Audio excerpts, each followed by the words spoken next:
akan sentiasa mengutamakan tuan-tuan kerana kerjaya kita adalah keutamaan kepada rakyat. Sebab gaji tuan-tuan yang bayar. Jadi kita tidak utama. Kalau kita utamakan keluarga, saya tak sampai 2 hari 2 malam saya tak tidur dan tak balik.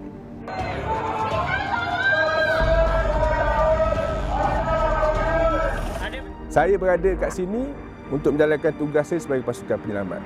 Sedangkan ibu bapa saya di kampung, saya cuma berdoa je lah. Kata Allah selamatkan diorang je lah.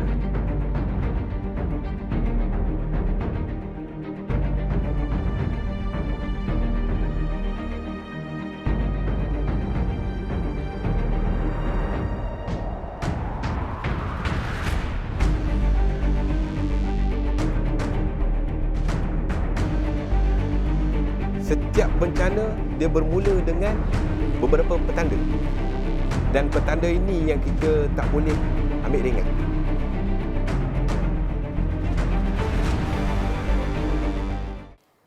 Disember 2021, negara dikejutkan dengan kejadian banjir kilat yang luar biasa sehingga menenggelamkan beberapa kawasan dan daerah di Selangor. Banyak kisah yang dicorekkan sepanjang bencana tersebut berlaku. Sumber kini secara eksklusif turun ke kawasan yang terlibat selepas sahaja banjir surut, dan selama beberapa hari kami bersama dengan pihak Bomba Selangor, pelbagai perkongsian dan cerita di sebalik banjir yang berlaku, dan kami juga mendapatkan cerita di sebalik daripada penduduk yang terjejas. Bertitik tolak daripada kritikan terhadap anggota penyelamat, pihak Sumber kini mengambil inisiatif untuk merakamkan cerita sebenar. Dokumentasi ini kami terbitkan bukan untuk mencari publicity mana-mana pihak. Cukuplah sekadar untuk diberi penilaian oleh masyarakat.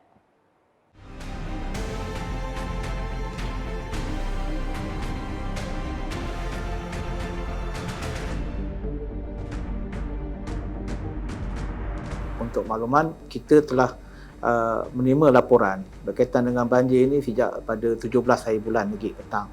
So apabila kami menerima, kita dari segi pengoperasian kita berdasarkan kepada Incident Command System kita, yang kita ada satu sistem pengurusan operasi, yang mana pengurusan operasi ini mengatur dan menyusun operasi penyelamatan dan pemindahan semasa kejadian banjir.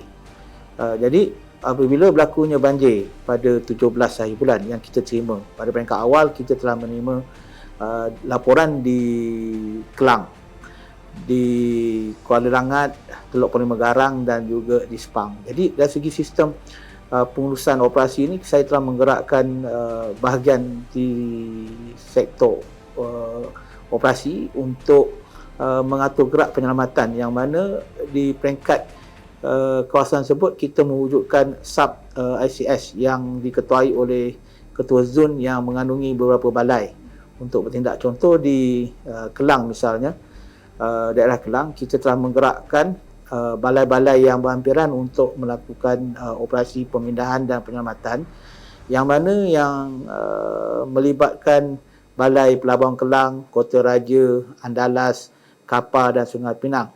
Sambil itu dibantu oleh balai-balai yang berhampiran, iaitu Balai Shah Alam. Yang kedua, kita juga mewujudkan struktur di daerah Kuala Langat yang diketuai oleh Ketua Zon Kuala Langat, yang melibatkan Balai Teluk Panima Garang, Balai Sepang, Balai Banting, Balai KLIA dan juga Balai Cyberjaya. Jadi peringkat awal ni kita telah mengatur gerak pasukan-pasukan untuk melakukan operasi pemindahan dan penyelamatan. Di samping itu, kita juga telah menggerakkan aset-aset dan anggota yang saya ada untuk ke lokasi-lokasi yang mengalami banjir.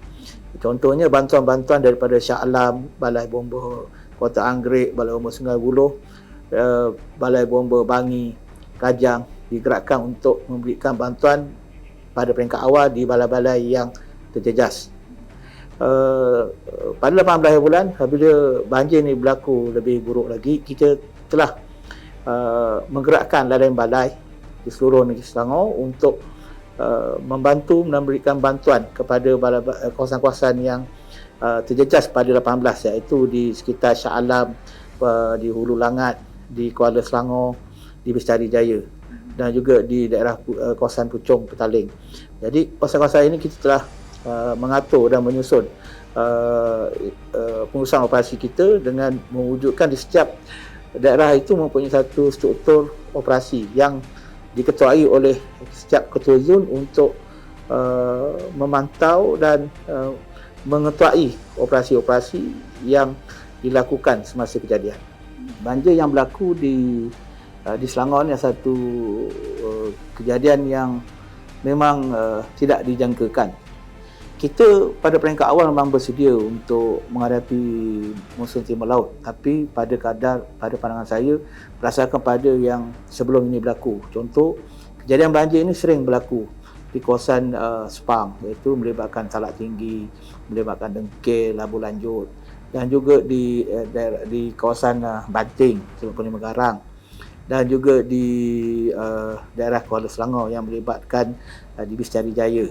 Kawasan-kawasan ini sering banjir. Jadi peringkat awal tu kita memang memberikan fokus dan tumpuan. Dan kalau kita lihat kejadian banjir di Seri Muda dan Ulangat, pada peringkat awalnya kejadian pada 17 hari bulan tu masih lagi belum berlaku lagi banjir yang besar.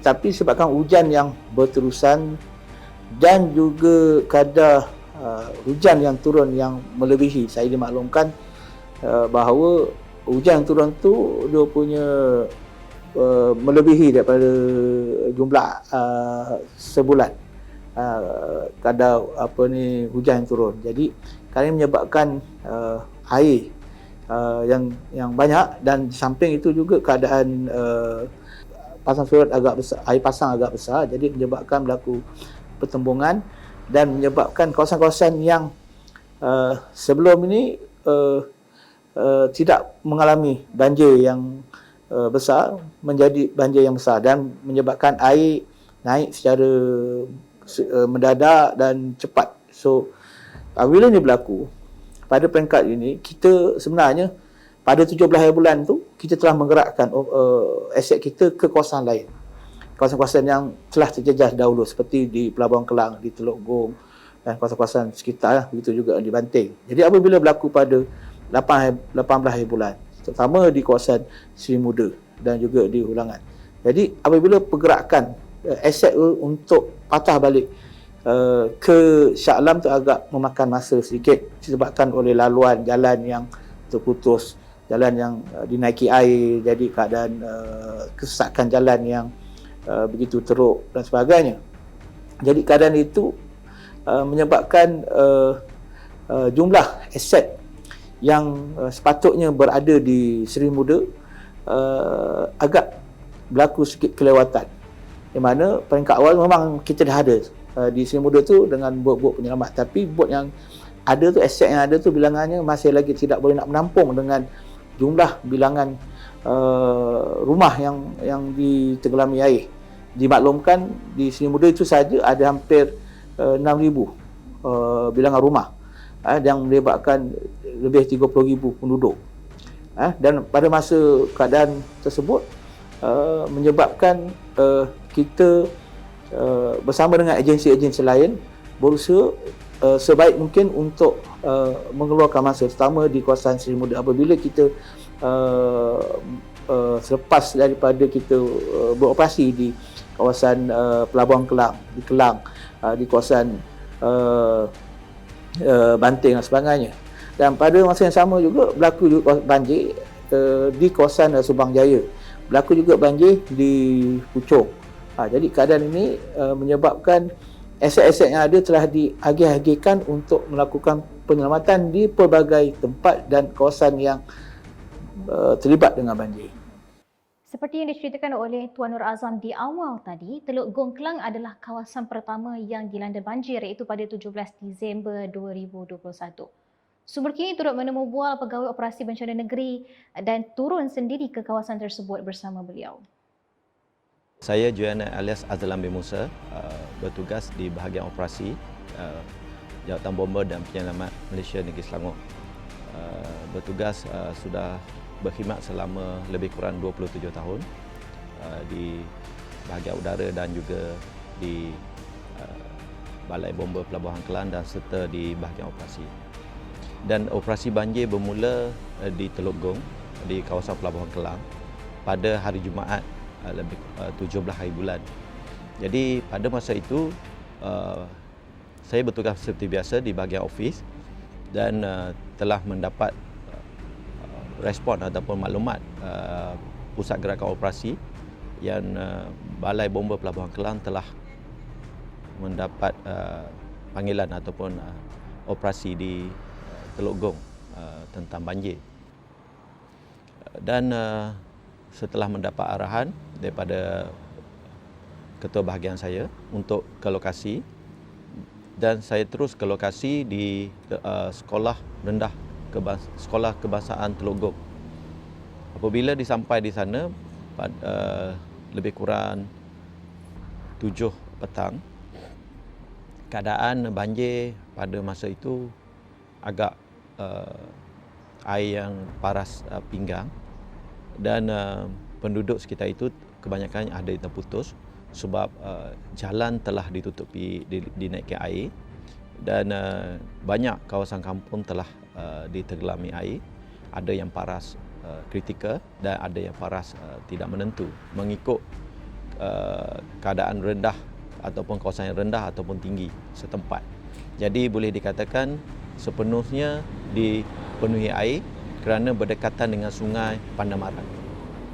Mula pada hari Jumaat 18 hari bulan di mana saya mewujudkan PBS, Pusat Pembinaan Sementara di Sekolah Kebangsaan Teluk Gong, di mana mangsa-mangsa banjir telah dipindahkan di sini kerana ini adalah tempat yang boleh dikatakan selamat dan juga mempunyai ruangan dan tempat yang agak selesa bagi mangsa lah.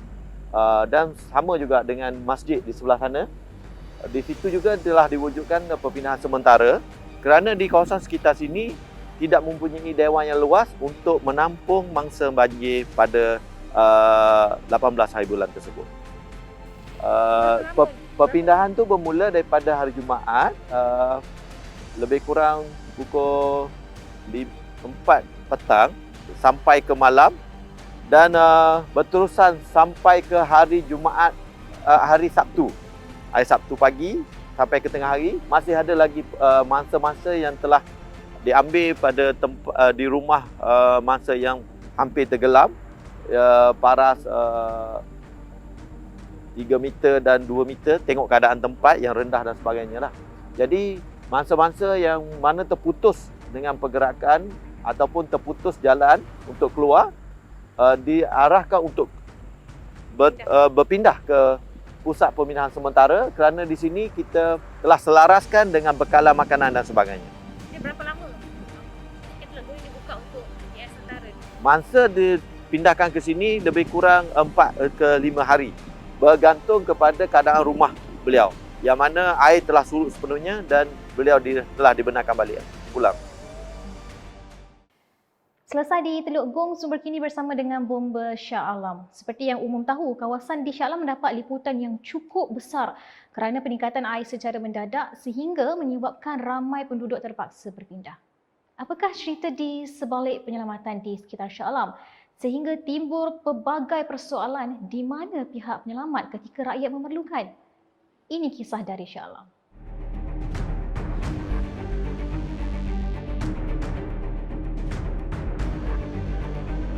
Saya Timbalan Penguasa Bomba 2 Muhammad Faizal bin Mak Zain bertugas di dalam Jabatan Bomba dan Malaysia ni hampir 17 tahun. Walau bagaimanapun di Balai Bomba dan Jamaat Shah Alam masuk tahun yang kedua selaku ketua balai juga. Balai Bomba dan Jamaat Shah Alam menerima panggilan kecemasan untuk penyelamatan di banjir, penyelamatan banjir pada jam lebih kurang 5-9 minit pagi. Lokasinya di Kampung Air Kuning, berhampiran Padang Jawa. Kalau kata landmark tu dia berhampiran dengan JPJ Padang Jawa lah. Okey, berhadapan je. Okey, pada masa tu kita turun dengan keanggotaan 8 orang, 1 lori utility dan 1 bot fiber. Okey. Dan pada masa itu kita mengharungi air paras pinggang di tepi jalan. Okey, dan mengharungi air, dan kita jarak perjalanan tu tak jauh, cumanya bila kita mengharung air tu untuk mengeluarkan mangsa menggunakan bot fiber ni dalam kuantiti 6 ke 7 orang dalam satu bot, mengambil masa pergi dan balik hampir sejam untuk mengambil masa keluar. Dan pada masa itu kita mengharungi air dan mengeluarkan mangsa di Kampung Air Kuning tu secara keseluruhannya pada anggaran seingat saya dalam 15 ke 20 orang pada masa itu. Baiklah, sekarang ni Hanim berada dalam sebuah aset yang digunakan oleh Bomba Selangor untuk menyelamatkan mangsa-mangsa banjir sewaktu bencana banjir yang berlaku pada 18 Disember yang lalu, dan ini adalah antara anggota-anggota yang terlibat dalam menyelamatkan mangsa-mangsa banjir di sekitar Shah Alam. Ini buat setiap ni berbeza ke? Dia berbeza dari segi kapasiti penumpang dan juga kapasiti enjin. Jadi enjin 60, 32 tu enjin 60, yang kecil tu enjin 40. Semua ni keluar lah waktu banjir. Dua je keluar semua dengan bot fiber yang nampak itu keluar sekali. Kesukaran dia akses untuk bot masuk lah kebiasaannya. Dengan akses dia kan, kalau banjir ni kereta-kereta tenggelam, bawa bot kadang-kadang terlanggar atas atap kereta. Oh, waktu banjir tu agak mencabar lah kan, sebab saya dua tempat waktu tu, Bukit Lancong dan Taman Seri Muda lah. Waktu siang tu saya ditugaskan di Bukit Lancong, manakala sebelah malam pula di dekat Seri Muda. Masa dekat Bukit Lancong tu, antara cabaran dia adalah kawasan dia terlalu luas. Kawasan dia terlalu luas dan air sangat tinggi. Sewaktu kita nak pergi mengambil mangsa-mangsa banjir ni, terpaksa lalu lorong-lorong yang sempit, terpaksa selak wayar-wayar kabel elektrik sebab air tinggi, paras dengan tiang elektrik kan. Untuk masuk rumah ke rumah tu untuk ambil orang, memang sangat-sangat mencabar. Manakala dekat Seri Muda pula, satu luas, satu lagi sebab dia padat tau. Rumah dia padat, so kenderaan banyak parking. Kita nak masuk bot tu sangkut, biasanya sangkut bumbung kereta, nak masuk rumah ke rumah tu laluan sempit. Ada tempat yang terpaksa kita kena dayung je kan, ada terpaksa tempat kita kena turun untuk mengambil mangsa. Maknanya kita tak boleh nak rapat bot dekat mangsa maksudnya. Untuk salah satu masa untuk bot aluminium yang standard macam belakang kita ni, lebih kurang dalam 12 orang, termasuk 3 orang penyelamat lah. Jadi kita tak boleh ramai sangat dalam satu bot, nanti bot tu jadi tak seimbang. Tambah pula dengan arus, kita akan risau dia akan terbalik lah dalam masa yang sama. Ya, torchlight dan juga guide daripada penduduk setempat. Kesukaran tu kita nak mengeluarkan orang yang kritikal dalam masa yang sama. Orang yang separa kritikal ataupun masih lagi selamat ni dalam keadaan yang memerlukan bantuan dari segi makanan dan sebagainya. Jadi dua perkara ini datang serentak. Jadi bila kita prioritaskan untuk mangsa yang kritikal ni, separa kritikal ni kadang-kadang dia tak faham kenapa kita nak prioritaskan yang bawah ataupun yang OKU ataupun yang warga emas dan kanak-kanak. Apabila bot penyelamat kita masuk dalam kawasan, kita tak pernah keluar kosong. Kita masuk, keluar mesti ada orang. Masuk, keluar mesti ada orang. Cumanya mungkin ada tak sampai pada yang dapat menghubungi kita dengan telefon dan sebagainya. Mungkin ada yang pihak bantuan lain yang ambil, pihak pasukan bantuan lain yang ambil lah. Dan seterusnya daripada Padang Jawa, Kampung Air Kuning Padang Jawa tu, kita terima panggilan pula di Econsafe Batu 4 Kampung Jawa. Di Econsafe Batu 4 Kampung Jawa, spesifiknya Taman Wangi dekat dengan Econsafe.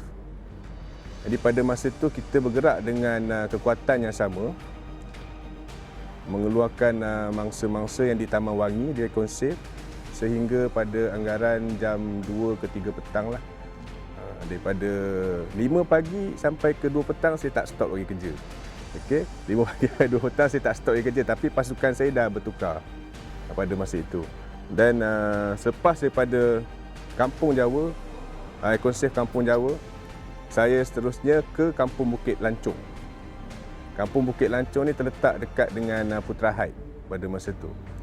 Dan Kampung Bukit Lancung juga secara keseluruhannya anggaran penduduk adalah lebih kurang 6,000 orang. 6,000 orang anggaran penduduk dia, dan kita hadir bersama dengan lori utility dan bot fiber kita juga, sebab pada masa itu paras air naik di beberapa tempat yang lain, termasuklah Taman Seri Muda, Kampung Kebun Bunga, Seksyen 23, 22, Seksyen 24, serentak. Dia naik serentak secara mendadak. Mengikut maklumat orang kampung, Kampung Bukit Lancung, dia orang sedar air paras betis, dan selepas tu 15 minit kemudian air terus naik mendadak sampai paras ke dada. Pada masa 15 minit, dalam masa 15 minit sahaja di Kampung Bukit Lancung. Jadi dia menjadi sesuatu yang luar jangka, dan termasuk pula di Kampung Bukit Lancung ni dia ada ban pecah. Ada sebanyak 4 ban yang pecah lebih kurang. Dan bila ban pecah, air sungai melimpah masuk dalam kampung, dia akan meningkatkan paras air secara mendadak lah. Dan saya fokus di Kampung Bukit Lancung sehingga pada hari Ahad 19/12 jam 2 petang. Dalam 2 petang. Dalam masa yang sama juga, saya mendapat maklum pada 18/12, keanggotaan saya lebih kurang dalam 8 orang bergerak ke Taman Seri Muda pada sebelah petangnya, lebih kurang dalam pukul 4 ataupun 5 petang. Secara spesifiknya kita boleh tengok baliklah nanti. Cumanya ada pergerakan pada 18/12 tu ke Taman Seri Muda. Okay. Pada 18/12 saya ulang baliklah, sebab apa, takut penonton keliru, sebab ada kenaikan air mendadak seperti saya cakap tadi. Bila masa saya berada di Kampung Bukit Lancung, dalam masa yang sama juga Taman Seri Muda naik air, Seksyen 23 naik air, Kebun Bunga Seksyen 13 dan merata tempat naik air. Naik serentak. Tapi pada paras yang berbeza-beza lah. Masih lagi banjir di Shah Alam. Setelah keadaan di Teluk Gong terkawal dan ada agensi-agensi lain yang turut membantu, Tuan Joyana dan pasukannya telah diarahkan oleh Ibu Pejabat untuk membantu mangsa-mangsa banjir di Taman Seri Muda. Setelah keadaan dan air pada masa itu agak tidak meningkat, dan dengan paras yang tidak menurun dan tidak meningkat, dan mendapat maklumat daripada Pusat Gerakan Operasi iaitu pengurusan bahagian Ibu Pejabat punya, dan mendapat maklumat bahawasanya peningkatan air mungkin tidak ada kerana air pasang telah pasang pada sepenuhnya pada tahap 5.2, dan keadaan hujan yang sekitar tidak berterusan, jadi agak terkawal, dan agensi lain serta penyelamat lain sudah ada dengan bantuan. Jadi pada masa itu mendapat maklumat yang Seri Muda telah dinaiki air dan di sekitar pada Lembah Kelang yang lain, dan saya diarahkan untuk bergegas ke lokasi yang seterusnya, itu Seri Muda pada hari Sabtu. Yang berlaku di Teluk Gong adalah pada hari Jumaat. Semalaman saya berada di sana, dan keadaan terkawal dengan bantuan serta perancangan yang telah dibuat mengikut aset yang ada dalam jawatan bomba, bot dan lori telah dikerahkan ke sana, dan mendapat arahan daripada pengarah saya untuk ke lokasi Seri Muda. Ini paras dia punya air kedalaman pada waktu kejadian. Bayangkan berapa? Ini dah lebih kurang 3 meter. Dekat roundabout yang pertama sana tu, di situlah mangsa pertama yang saya jumpa mati lemas. Betul-betul dekat roundabout bulat tu. Yes, yang ada signboard roundabout tu, sekitar situ.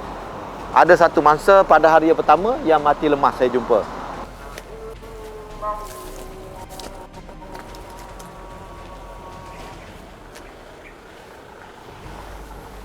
Dan inilah di mana ada mangsa yang terkandas di atas benteng sini. Kereta di sini penuh. Ada satu rombongan yang menghadiri perkahwinan, saya rasa. Lebih kurang 7 buah kereta yang bukan asal daripada sini. Naikkan kereta dia, parking ke atas ni dan kandas di atas ni. Dengan ada baby dan sebagainya lah. Jadi di sini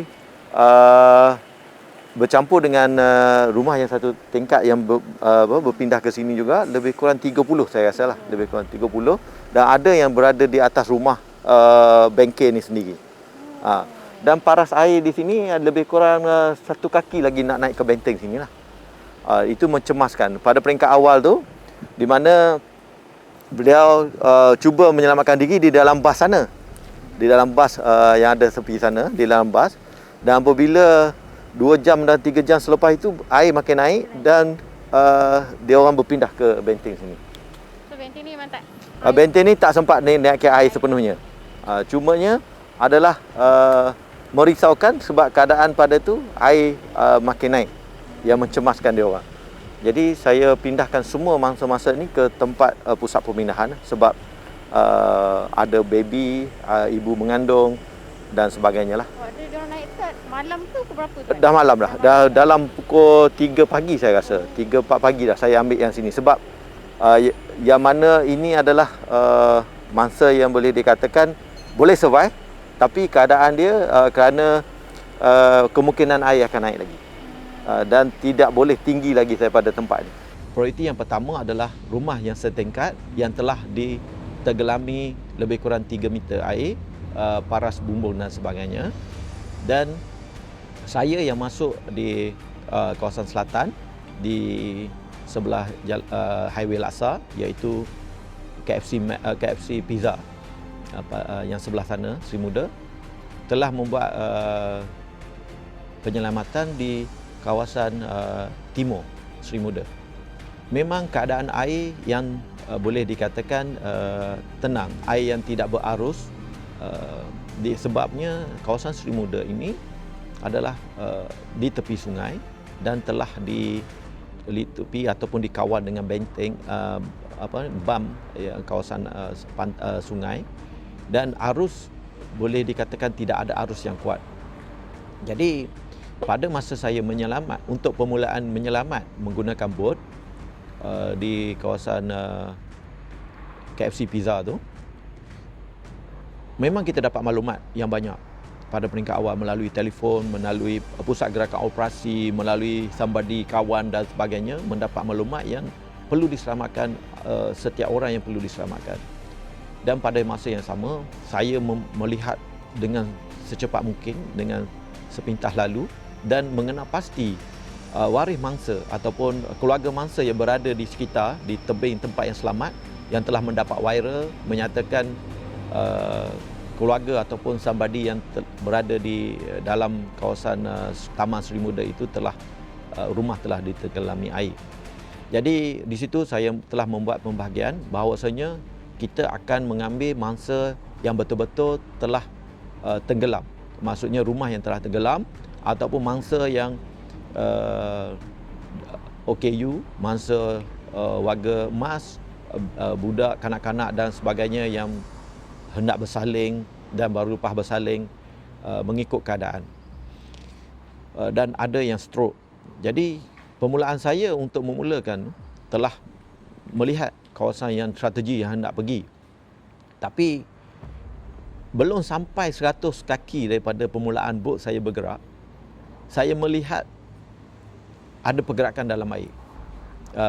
Walaupun dah gelap malam dengan pencahayaan lampu suluh dan lampu yang kita sediakan, saya melihat pergerakan darat lebih kurang 100 kaki daripada starting saya nak bergerak, daripada jalan raya yang nak masuk, telah menampak pergerakan di dalam air. Saya ingatkan pada peringkat awal kita nampak dari jauh, kita ingat binatang dan sebagainya. Jadi kita walaupun mendapat pergerakan, kita bergerak ke sana juga, dan apabila dekat dikenal pasti seorang lelaki yang cuba berenang, yang meredah air untuk ke tempat yang selamat. Saya dengan terkejut kerana keadaan dia yang sudah saya melihat yang sudah tidak bermaya untuk terapun di kawasan yang dalam air yang dalam itu, tapi tidak meminta bantuan. Jadi saya terus bergegas dan anggota saya terjun untuk untuk memberi bantuan dan naikkan ke bot. Saya tanya dia kenapa tidak minta bantuan. rupanya warga asing. Mungkin dia takut untuk minta bantuan. Sebab dia tidak kenal pasti sama ada kita ni siapa penyelamat dan sebagainya. Saya tidak kira itu. Tapi saya ambil pendekatan untuk selamatkan mangsa dan dia sempat bercakap bahawasanya ada satu orang kawan dia lagi. Saya dengan berdebar hati kerana keadaan dia yang agak-agak hampir lemas dan dia menyatakan ada seorang kawan dan kita cuba mencari sekitar. Memang agak berdebar kerana tidak menampakkan pergerakan di dalam air dan di pokok dan sebagainya. Dan setelah dia memanggil, rupanya kawan dia sudah selamat di tempat yang tinggi jauh di sana. Jadi kita pun terus hantar dia ke tebing balik dan untuk serah kepada pihak pengurusan kita yang berada di tebing. Pada masa itu bot yang saya mengetuai adalah satu bot dan yang anggota saya berada di Jambatan Seri Muda satu bot. Itu adalah peringkat awal. Dan persiapan bot yang seterusnya masih berada di kawasan persiapan untuk bergerak. Dan saya pada keadaan itu saya telah berhubung dengan pengurusan operasi bilik pusat gerakan operasi bomba untuk menyatakan keadaan perlukan bantuan, perlukan aset yang tambahan dan juga keanggotaan tambahan. Jadi melihat keadaan itu, pusat gerakan operasi memainkan peranan untuk membuat mengatasi masalah dan menghantar bantuan. Dan saya pada peringkat awal itu telah bertindak untuk menyelamatkan mangsa-mangsa yang penting, iaitu mangsa yang kena stroke, yang pada asalnya menghantar gambar ataupun mendapat maklumat dalam rumah beliau paras lutut dalam rumah, dan dia menyatakan bahawasanya mangsa tersebut ada tilam angin yang boleh menerapungkan mangsa. Jadi saya menyatakan cuba survive dulu. Dia kata memang boleh survive lagi. Itu yang saya cuba selamatkan mangsa-mangsa yang dalam perjalanan dahulu. Ni paras sini paras sini. Memang tenggelam habis lah.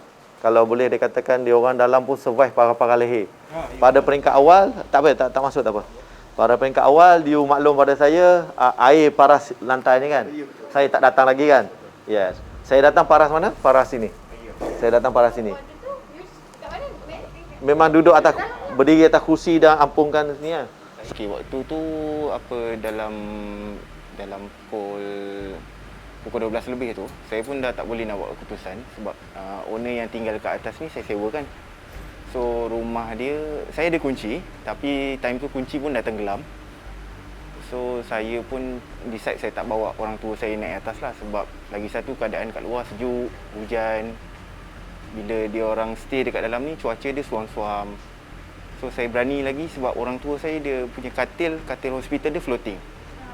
So saya tak perlu nak carry nak apalah kan. So cuma orang-orang mak saya yang agak rendah sikit. So dia kena berdiri kat tempat yang tinggi lah. Dekat salah satu dia treadmill saya lah. So maknanya bantuan tu sampai tepat pada masa dah. Ya, memang tepat. Kita sentiasa hubung. Memang dia ada call saya jawab. Dia kata saya akan datang. Ya, betul. Sebab keadaan air memang pada masa tu kita ada sekitar kat luar tu je. Kita ada sekitar luar betul, tu. faham. Kita tahu you duduk sini. Dan kita tengok Farah dia tak boleh survive dah, kita dah ambil. Sebab yang luar tu lagi memerlukan. Betul, faham. Waktu info tu berapa lama masa untuk sampai bantuan tu? Tak silap saya sebab kakak saya yang in charge bahagian ni lebih kurang dalam pukul 8 macam tu lah, 8 malam. So waktu 8 malam tu belum kritikal lagi lah, cuma air di paras lutut. Paras kalau kat rumah ni paras bawah lutut lah. Bawah lutut. So, waktu bomba sampai tu dah lebih paras sini. Ya, dekat luar sebab rumah saya dah tinggi sikit. So kat dalam selamat lagi lah. Tapi saya pun agak berani sebab saya ada kawan jiran-jiran saya lah, 8 orang menunggu di tangga ni lah. So kalau kata dah teruk sangat, saya akan minta bantuan diorang dulu lah sementara. Di sosial media, kisahnya banyak tertumpu di sekitar Shah Alam. Namun, lain pula cerita di sekitar Hulu Langat yang diklasifikasikan oleh pihak bomba sebagai kawasan yang lebih teruk dilanda bencana banjir. Semua talian komunikasi terputus, lebih 30 tanah runtuh, laluan kenderaan terputus, ramai yang terkandas dan banjir lumpur serta keadaan arus sungai yang agak deras. keadaan muka bumi di Hulu Langat menyebabkan limpahan air melebihi luar biasa, ditambah pula dengan hujan yang tidak berhenti. Keadaan di Hulu Langat bukan bersifat banjir mati dan sumber kini dapat mendengar sendiri keperitan pasukan bomba zon Hulu Langat yang menjalankan operasi dari pelbagai aspek. Saya penguasa kanan Bomba 1 Syahrin Yusman bin Mat Yusof selaku Ketua Zon 4 Hulu Langat Jabatan Bomba dan Penyelamat Malaysia Negeri Selangor. Secara keseluruhan saya telah bertugas dalam jabatan selama 15 tahun di mana ini adalah tahun kedua saya bertugas di Negeri Selangor. Kiranya saya boleh berkongsikan dengan rentetan kronologi yang berlaku. Daerah Hulu Langat ni adalah bukan yang daerah pertama yang terkena banjir lumpur tersebut. Kita bermula dengan daerah-daerah yang lain. Mana yang saya sebutkan tadi, kita bermula pada daerah Ampang, Balai Semenyih, Balai Bangi, Kajang dan kemudian terakhir barulah banjir besar berlaku di daerah Hulu Langat, iaitu yang saya sebutkan tadi, iaitu di daerah Sungai Lui, Sungai Gabai, Sungai Serai dan juga Nanding. Selain daripada operasi banjir yang kita hadiri, terdapat pelbagai jenis operasi-operasi yang tidak diketahui orang ramai. Antaranya kita menghadiri operasi mencari dan menyelamat, mengeluarkan 19 orang pengguna jalan raya yang terperangkap di laluan Genting Peres dan Kuala Kelawang pada malam yang sama. Iaitu kita gerakkan sekumpulan anggota elit kita, iaitu daripada pasukan Storm untuk dan juga kolaborasi bersama dengan pasukan PJA di bawah PDRM untuk bersama-sama menggerakkan operasi mengeluarkan mangsa-mangsa yang terperangkap di laluan tersebut, yang mengambil masa dalam tempoh 10 jam, iaitu dengan berjalan kaki sahaja. Baiklah Tuan, sekarang ni ada yang tengok tadi banyak tempat-tempat kawasan tanah runtuh yang berada di sekitar Langat ni Tuan. Boleh Tuan cerita sedikit tak macam mana tanah runtuh ni berlaku? Okey, sekarang ni kita berada di laluan Genting Peres ke Kuala Kelawang. Di mana ini juga salah satu spot tempat kita beroperasi. Di mana pada 19 bulan petang kita telah menerima maklumat bahawa terdapat kebilangan pengguna jalan raya yang terkandas di laluan ini. Jadi kita telah menggerakkan pasukan anggota daripada Balai Bomba Semenyih dan juga unit khas Storm dibantu dengan unit daripada PDRM iaitu PGA. Iaitu kekuatan kita pada malam itu seramai lebih kurang dalam 40 orang telah digerakkan ke lokasi ini untuk mencari dan menyelamat pengguna jalan raya yang terkandas di laluan ini. Jadi tempat di mana kita berdiri ini adalah salah satu tempat permulaan kita menggerakkan pasukan kita dengan cara trekking. Maksudnya berjalan kaki daripada sini melalui kawasan runtuhan-runtuhan ni, tepi-tepi tebing ni, dan juga sebelahnya adalah gaung sejauh 5 km. Dan kita dah dapati seramai 19 orang termasuk 5 kanak-kanak telah tersangkut tertekat di laluan ini.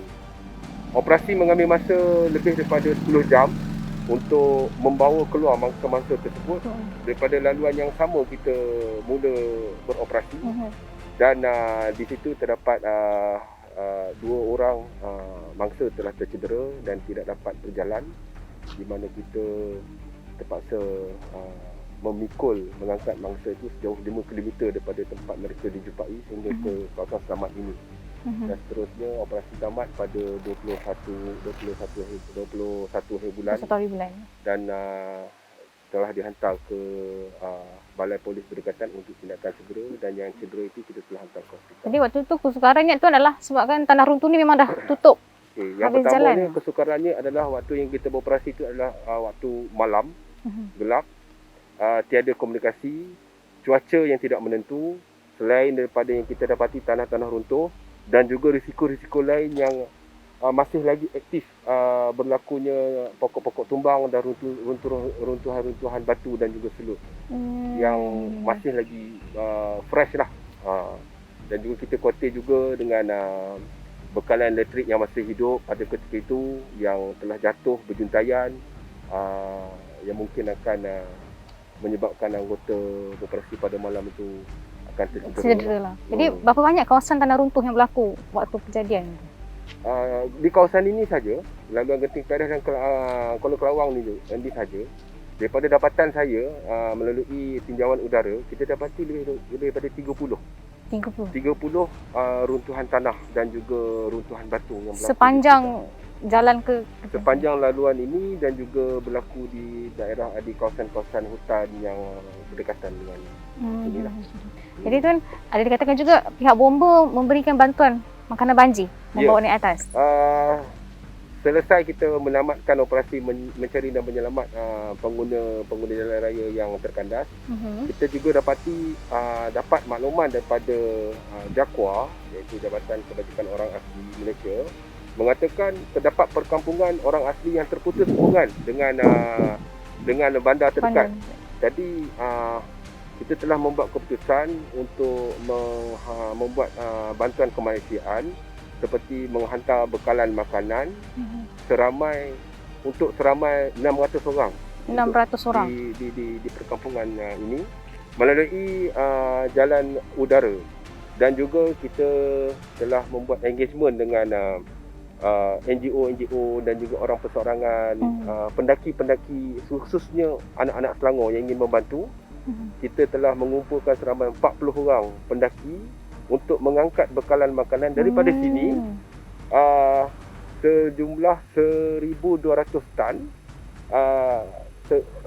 ke perkampungan tersebut, iaitu melalui kita pikul. Kita pikul benda makanan tersebut, kita masuk ke perkampungan itu. Berjalan kaki, maksudnya seorang bawa berapa tan? Seorang bawa berapa? 30 hingga ke 35 kilo satu hala. Jadi kita buat 3 hala, 3 trip lah. 3 trip. Orang. Patah balik, patah balik, tinggalkan, balik kosong, load balik, pergi balik. Alhamdulillah lah kita berjaya lah mengkoordinasikan bantuan makanan dan juga ekspertis NGO yang ingin menawarkan perkhidmatan bersama dengan jabatan. Baiklah, sekarang ni Hanim berada di kawasan Genting Press. Jalan nak ke Kuala Kelawang juga, lebih kurang dalam 40 km macam tu ke Kuala Kelawang. Dan ini adalah kawasan runtuhan yang berlaku sewaktu bencana banjir baru-baru ini. Dan seperti apa yang Tuan Syahrin kongsikan juga, sebenarnya di kawasan ini pihak bomba terpaksa memaksimumkan penyelamatan mereka kerana kawasan ini kebanyakannya telah pun ditutupi dengan tanah runtuh. Dan sepanjang operasi ini juga, pihak bomba juga memberikan bantuan makanan kepada penduduk orang asli yang berada di Genting Press ini.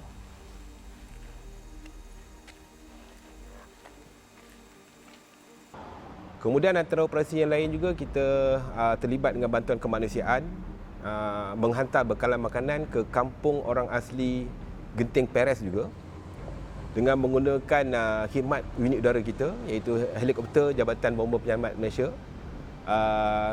Kita juga melakukan penerbangan ihsan, mengeluarkan seorang ibu yang hendak bersalin di kampung yang sama, melibatkan orang asli, keluar daripada laluan tersebut.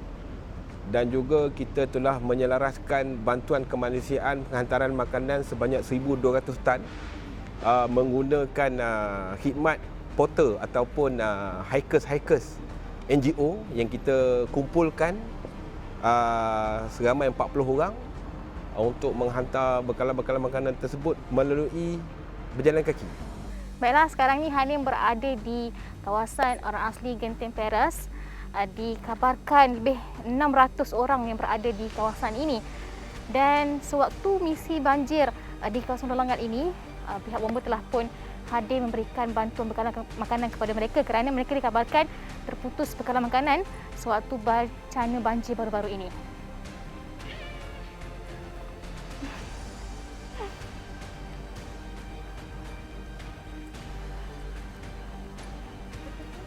Masa tu memang tak boleh keluar. Kita nak pergi Langat, jalan motor pun tak boleh. Nak pergi Negeri Sembilan pun jalan motor pun tak boleh. Pasal semua tanah runtuh, sengkat jalan kan. Sekat-sekat jalan daripada sini, sana. Kita orang tengah-tengah ni ya. Untuk kalau macam nak pergi ke mana-mana keluar memang tak boleh lah masa tu. Ada pihak macam apa? Pihak tertentu yang nak berikan bakul makanan. Contohnya pada satu hari ada pihak bomba bagi bakul makanan dia dekat persimpangan 3. Ya, simpangan 3 lah kanan bawah tu. Ni Dungrai Baru, bawah Paya Lebar, atas Jalan Kelawang lah kita lah kan. Jadi kita orang pun pergi sana, lepas itu pihak bomba dengan trekking Maleng Gunung yang bantu kita orang menghantar kat Tani. Kita orang pun tak larat. Betul-betul tak larat. Oh. Masa tu saya dengar air kuat kan dari atas. Saya pun macam nak tengok jugalah masa tu. Tapi anak ikut kan, tak berani juga nak bawa anak. Lepas tu saya ambil lagi lampu tu suluh kan. Tengok angin dari atas kuat. Saya cakap ke anak, lari banjir. Lepas tu kita sempatlah lari dulu kan. Barang-barang semua tak sempat bawa lah. Sebab kali pertama kan. Lari tu lari ke mana? Lari kat ni rumah adik atas ni. Kat simpang bawah tu kan. Lepas tu saya turun balik bawah. Ambil adik. Pergi adik cakap lari ke atas sebab dekat bawah ni saya cakap air dah naik. Baiklah, okay, untuk melalui kawasan ni kami terpaksa menggunakan kayu dan papan yang ada disediakan sebab lumpur ni terlalu tebal.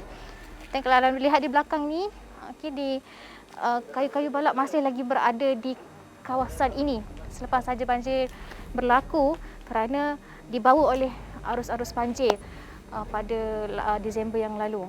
Jom kita lihat sekejap.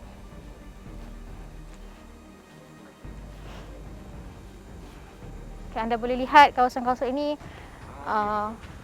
pokok-pokok ada yang tumbang, kayu-kayu daripada kawasan atas, kayu-kayu pokok berada di kawasan ini.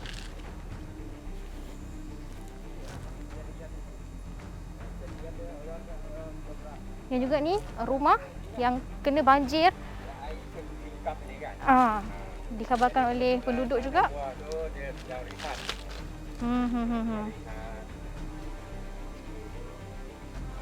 Bila dia tersedar, air dah ke belakang. Dan dikabarkan oleh penduduknya juga waktu tu mereka sedang berehat. Jadi air datang daripada belakang terus masuk ke rumah mereka.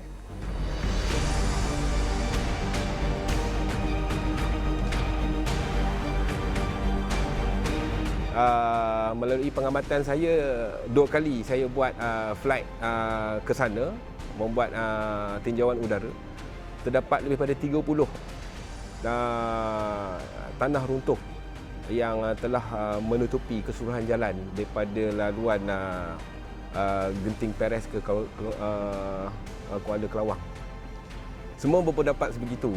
Kenapa tak guna helikopter dan sebagainya. Dan mereka yang pernah bekerja dengan pesawat saja tahu, bukan semua keadaan kita boleh menggunakan pesawat. Macam saya sendiri, pengalaman saya sendiri di Genting Perez itu, saya telah menggunakan 2 kali pesawat. Mana kita yang ada space yang begitu kecil untuk landing dan juga obstacle yang terlalu banyak. Maksudnya tujuan kita untuk menyampaikan bantuan, tapi pada masa sama dia menimbulkan masalah lain pada orang asli itu. Sebagai contoh, bumbung rumah tercabut, pokok-pokok buah-buahan mereka tanam berpuluh-puluh tahun patah. Itu menjadi masalah pada diorang. So benda ni telah dibincangkan dalam mesyuarat pengurusan bencana daerah yang dijalankan pada tiap-tiap malam sepanjang operasi dijalankan, yang dipengerusikan oleh YB Exco Sukan dan juga Modal Insan Negeri Selangor, iaitu YB Khairuddin. Dan dia sangat bersetujulah dengan tindakan yang kita telah laksanakan, bukan saja dari segi penyampaian bantuan, tetapi sepanjang operasi dijalankan oleh semua agensi. Kita telah menggerakkan agensi di peringkat daerah ni, melibatkan boleh dikatakan semua agensi, termasuknya PDRM-nya sebagai kesempatan-nya, APM-nya sebagai bantuan penyelamatnya, bomba sendiri terlibat di dalam memindahkan mangsa-mangsa banjir di Nanding dan Hulu Lengat. NGO-NGO-nya kita selaraskan dengan JKM, kita bekerjasama dengan JAKWA, JPS, JKR, ATM dan sebagainya, semua digerakkan mengikut kapasiti dan kepakaran agensi masing-masing, dan itu dapat diselaraskan dengan baik sehingga hari terakhir kami menutup operasi pada 6 hari bulan. Hulu Langat ni pada pendapat saya lah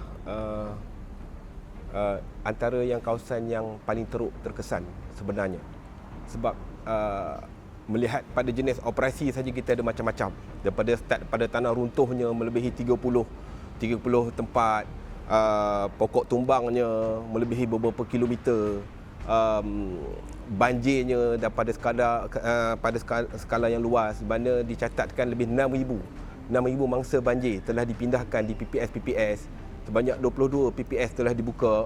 Kemudian kita ada operasi SAR-nya, search and rescue, kita ada operasi mencari body recovery, mencari mayat-mayat yang hanyut, operasi pasca banjirnya yang agak kompleks sebab kawasannya yang adalah teruk diliputi banjir lumpur, dan pelbagai lagi operasi berada di Hulu Langat. Jadinya boleh saya katakan daerah Hulu Langat ni operasi pada kali ini agak kompleks. Disebabkan satu sahaja, komunikasi kita pada waktu itu telah terputus disebabkan pemancar komunikasi telah musnah di bawah banjir lumpur.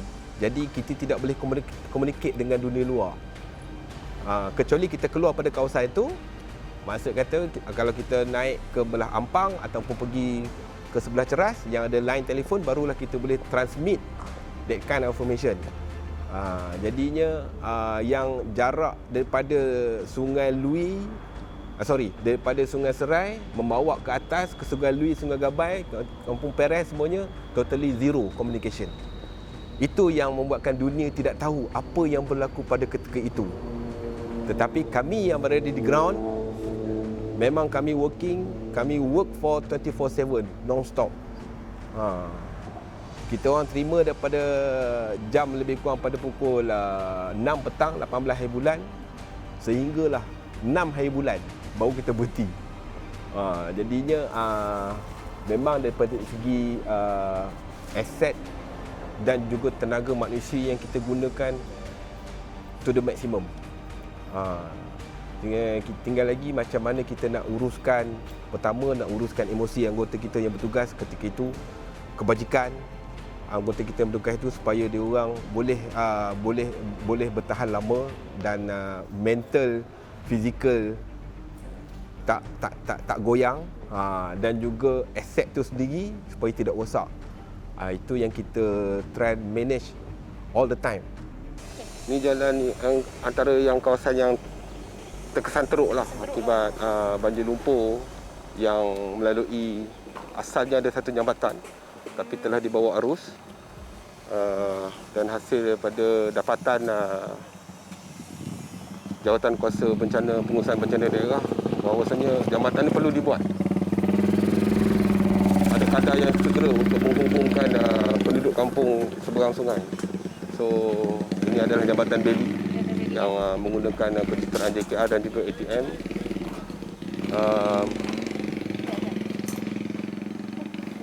So selain pada jambatan ni, kita ada juga kerja-kerja pedalaman sungai dah. So air naik memang sama parah dengan jambatan. Melebihi jambatan asal. Melebihi jambatan asal. Seperti kita tengok di belakang sana, air dah mencecah paras bumbung, dan itu yang berlaku menyukarkan kerja-kerja penyelamat yang untuk sampai ke lokasi dah dengan arus deras, dengan halangan-halangan batu. Dapat masuk ke kawasan ni hari ke berapa? Kita dapat masuk hari kedua. Hari kedua. Itu pun untuk kerja-kerja recovery lah, untuk mengeluarkan mangsa-mangsa yang mungkin ada yang sakit, baby dan sebagainya. Tapi walau bagaimanapun di sini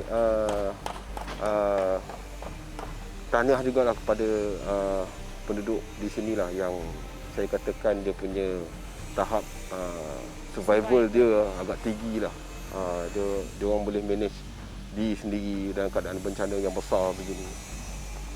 Kali ini dekat Sungai Gabai yang satu pusat yang lain banjir dekat Hulu Langat. Ini memang Sekurang-kurangnya kita akan dapati terdapat 3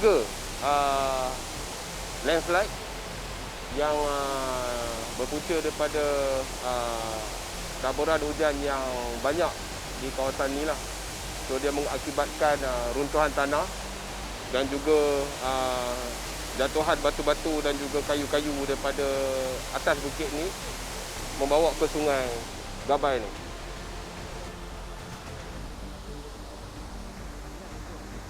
Okey, baiklah.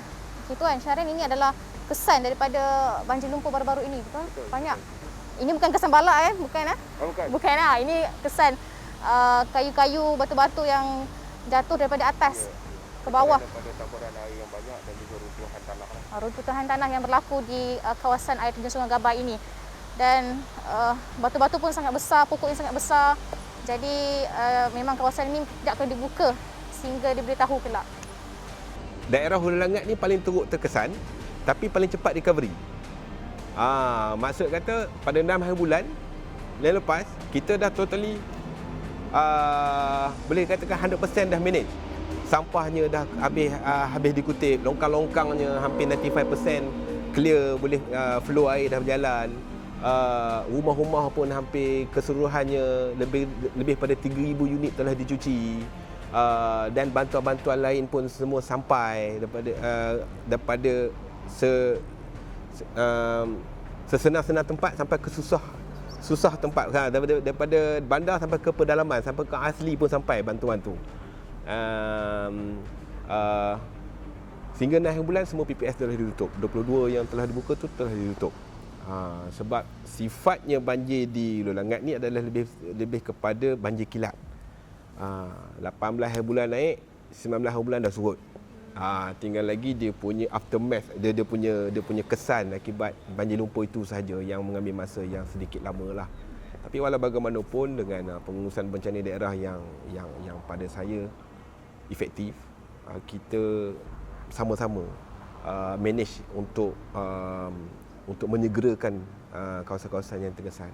Termasuk juga dengan bantuan-bantuan kewangan, bantuan-bantuan emosional. Ada juga yang terganggu emosionalnya dengan tengok tiba-tiba rumah ada tak ada kan, semua kan. Walaupun pada ketika tu saya istilahkan sebagai golden time, pada 18 hari bulan petang tu memang kita tak dapat nak pergi ke semua tempat sebab kita hadir ke lokasi yang lain. Jadinya bahagian Hulu Langat ni dia terkesan di hujung-hujung ataupun di tengah kita membuat operasi yang lain. Jadi untuk kita mobilkan anggota yang sedia ada pada ketika itu agak sukar. Di mana ada kawasan yang terputus, ada yang maklumat yang tak tepat, dan juga kita mengambil kira risiko yang sedang berlaku, sebagai contoh tanah runtuh yang sedang berlaku, air yang sedang naik, dan hampir bot bomba sendiri pun tenggelam akibat terjahan air sungai itu. Ya, kita terpaksa menunggu air itu surut, barulah kita bergerak ke depan untuk move ke Nanding dan juga Sungai Serai. Begitu juga dengan Sungai Gabai. Sungai Gabai untuk hari pertama memang kita tak dapat nak pergilah. Sebab air daripada hulu dia turun, dia kena kampung itu dulu.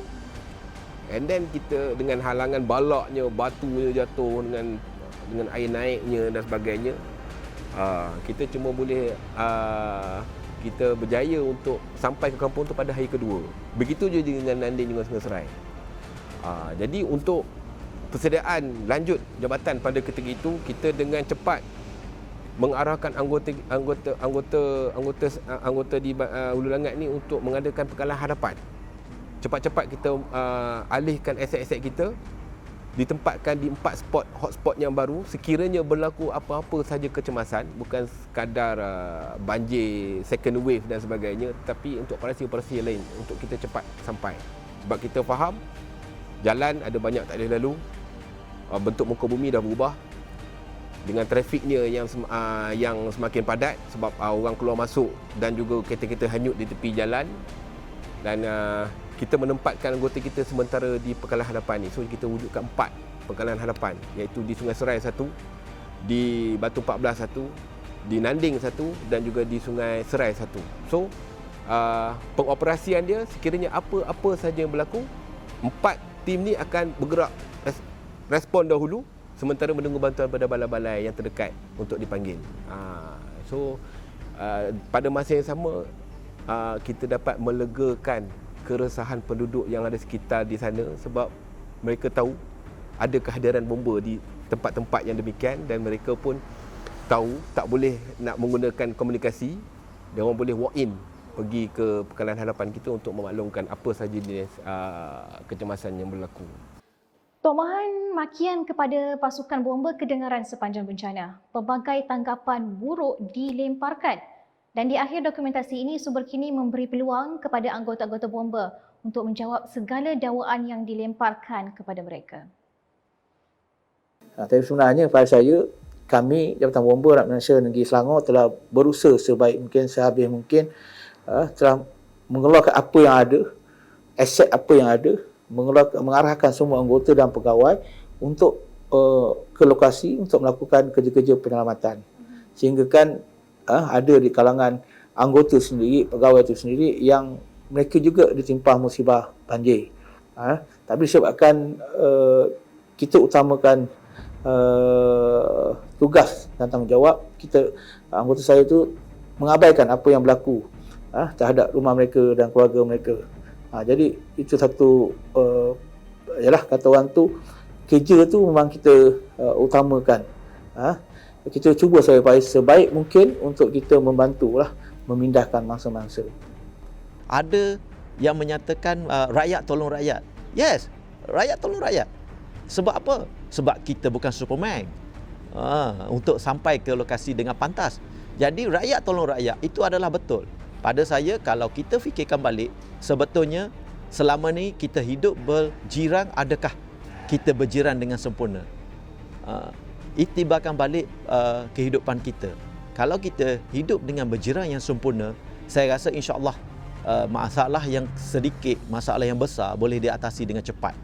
Sebab apa? Sebab bomba ataupun pasukan penyelamat ini sendiri adalah manusia yang mempunyai kekangan dan permasalahan yang tersendiri. Kita ketepikan masalah itu untuk menumpukan kepada tanggungjawab. Jadi pada saya mohon maaf bagi diri saya dan jabatan saya kerana masalah tetap timbul, kerana tidak dapat menyelamat yang mana yang tidak kepuasan hati. Sebenarnya pada saya, tuan-tuan selamat, saya bersyukur alhamdulillah. Saya yang mengambil mangsa, mengambil mayat, kalau mangsa mungkin tak faham, mengambil mayat, merasakan lebih simpati apabila terjadinya macam tu. Ada yang tidak sabar untuk keluar, sedangkan rumah dia selamat. Dia selamat berada di rumah, menaikkan bot ataupun membuat satu pergerakan untuk keluar ke tempat yang lebih merasakan diri dia selamat, dan terjadi satu tragedi yang tidak diingini. Saya merasakan sedih pada masa itu. Saya yang merasakan benda itu tidak wajar untuk diatasi, untuk dilalui oleh pihak yang mangsa yang tidak memahami keadaannya. Jadi itu sajalah nasihat saya, bersabar, sebab kita insya-Allah akan sentiasa mengutamakan tuan-tuan kerana kejayaan kita adalah keutamaan kepada rakyat. Sebab gaji tuan-tuan yang bayar. Jadi kita tidak utama. Kalau kita utamakan keluarga, saya tak sampai 2 hari 2 malam saya tak tidur dan tak balik. Tomahan-tomahan dan juga kritikan-kritikan, caci maki di lokasi, saya minta kepada netizen-netizen untuk berada di tempat kita. Untuk berada di tempat kita sendiri. Kalau kata bahasa mudah dia tu, awak tak pakai kasut saya, jadi awak tak tahu apa yang perjalanan saya lalui. Okey, jadi saya harap kepada yang memberi tomahan dan juga caci makian, tuan-tuan dan puan-puan dapat nilai balik di mana kedudukan kami pada masa itu. Tak ada siapa dapat menjangkakan bencana tu bagaimana keadaan rupanya. Walau bagaimanapun, setiap bencana dia bermula dengan beberapa petanda. Dan petanda ini yang kita tak boleh ambil ringan. Okey. Pertama, sekiranya kawasan tersebut biasa terlibat dengan banjir, sama ada banjir kilatnya ataupun longkang tersumbatnya, sebagainya. Itu kita dapat baca. Kalau kita berbalik pada petua orang tua-tua dulu, dia biasanya dia akan tanda. Dia akan tandakan paras kenaikan di tiang rumah, tangga sebagainya. Dengan bacaan kita bagi masa 5 minit, berapa tinggi, berapa banyak ketinggian air itu. Sekiranya nampak macam abnormal, di situ kita dah boleh buat keputusan. Itu satu. Sama ada berpindah ataupun stay. Biasanya orang akan bercakap, ini biasa, rumah saya biasa nak air. Tetapi adakah awak bersedia untuk kenaikan luar biasa? Itu yang ramai orang terpandang. Satu, buat tanda kenaikan air itu. And then yang kedua, persiapan kendiri dan juga keluarga. Pada saya, ketua keluarga sangat memainkan peranan yang penting untuk buat keputusan. Sekiranya di dalam keluarga tersebut ada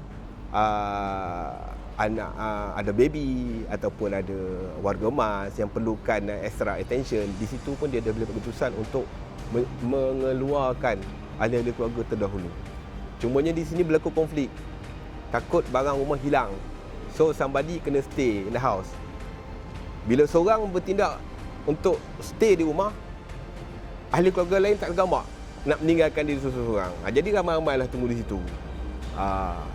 Itu kedua. Yang ketiganya, sekurang-kurangnya tahu apa keperluan untuk menyelamatkan peralatan dan juga maksud saya, kalau seboleh-bolehnya, kalau tak boleh berenang, kita ada menyediakan PFD, Personal Floating Device ataupun life jacket, panggilan awamnya. Dokumen-dokumen dibawa bersama ketika hendak mengosongkan kediaman dan sebagainya. Elektrik ditutup, punca elektrik, punca gas ditutup. Itu kita boleh ambil tindakan awal. Yang the restnya, kita kena expect penyelamat takkan sampai pada kita. Itu hakikat dia. Sebab tak semua akan sampai di lokasi tersebut. Sebabnya pengalaman saya lah, apabila kita keluarkan bot untuk menghadiri sesuatu alamat, kita terpaksa melalui lorong-lorong orang lain. Di situ, on the spot, orang akan pegang bot kita. Kalau kita berkeras juga nak pergi ke sana, alamat tiba-tiba nanti bot kita pun terbalik. Kan? Sebab apa? Dia nampak macam kita tak bagi prioriti kepada permintaan dia, dan kita pun rasa bersalah juga sekiranya tak pergi menyelamatkan yelah orang depan mata kita kan. Jadi satu benda yang ralat jugalah kalau kita tak entertain kan. Jadinya persediaan kita bagi menghadapi bencana ni, sedikit sebanyak ilmu tu kena ada. Dan persediaan mental dan fizikal tu memang kena ada. Supaya kita disebabkan kita, orang lain yang menjadi mangsa. Kan? Rumah kita 2 tingkat. Kan? Tapi rumah sebelah tu setingkat. Rumah sebelah tu ada anak kecil dan sebagainya, warga emas. Tapi kalau kita dahulukan diri kita dulu, apa jadi pada jiran sebelah, kan? Sebagai bomba, kita tak akan mengambil mudah. Setiap nyawa dikira. Kita akan cuba bagi sehabis baik perkhidmatan kebombaan penyelamatan kita, kan? Tapi dalam bencana, ia adalah satu senario yang sangat-sangat berlainan. Ini bukan melibatkan secara individu, tetapi melibatkan secara as a whole, secara holistik, secara keseluruhan. Itu yang kita cuba uruskan.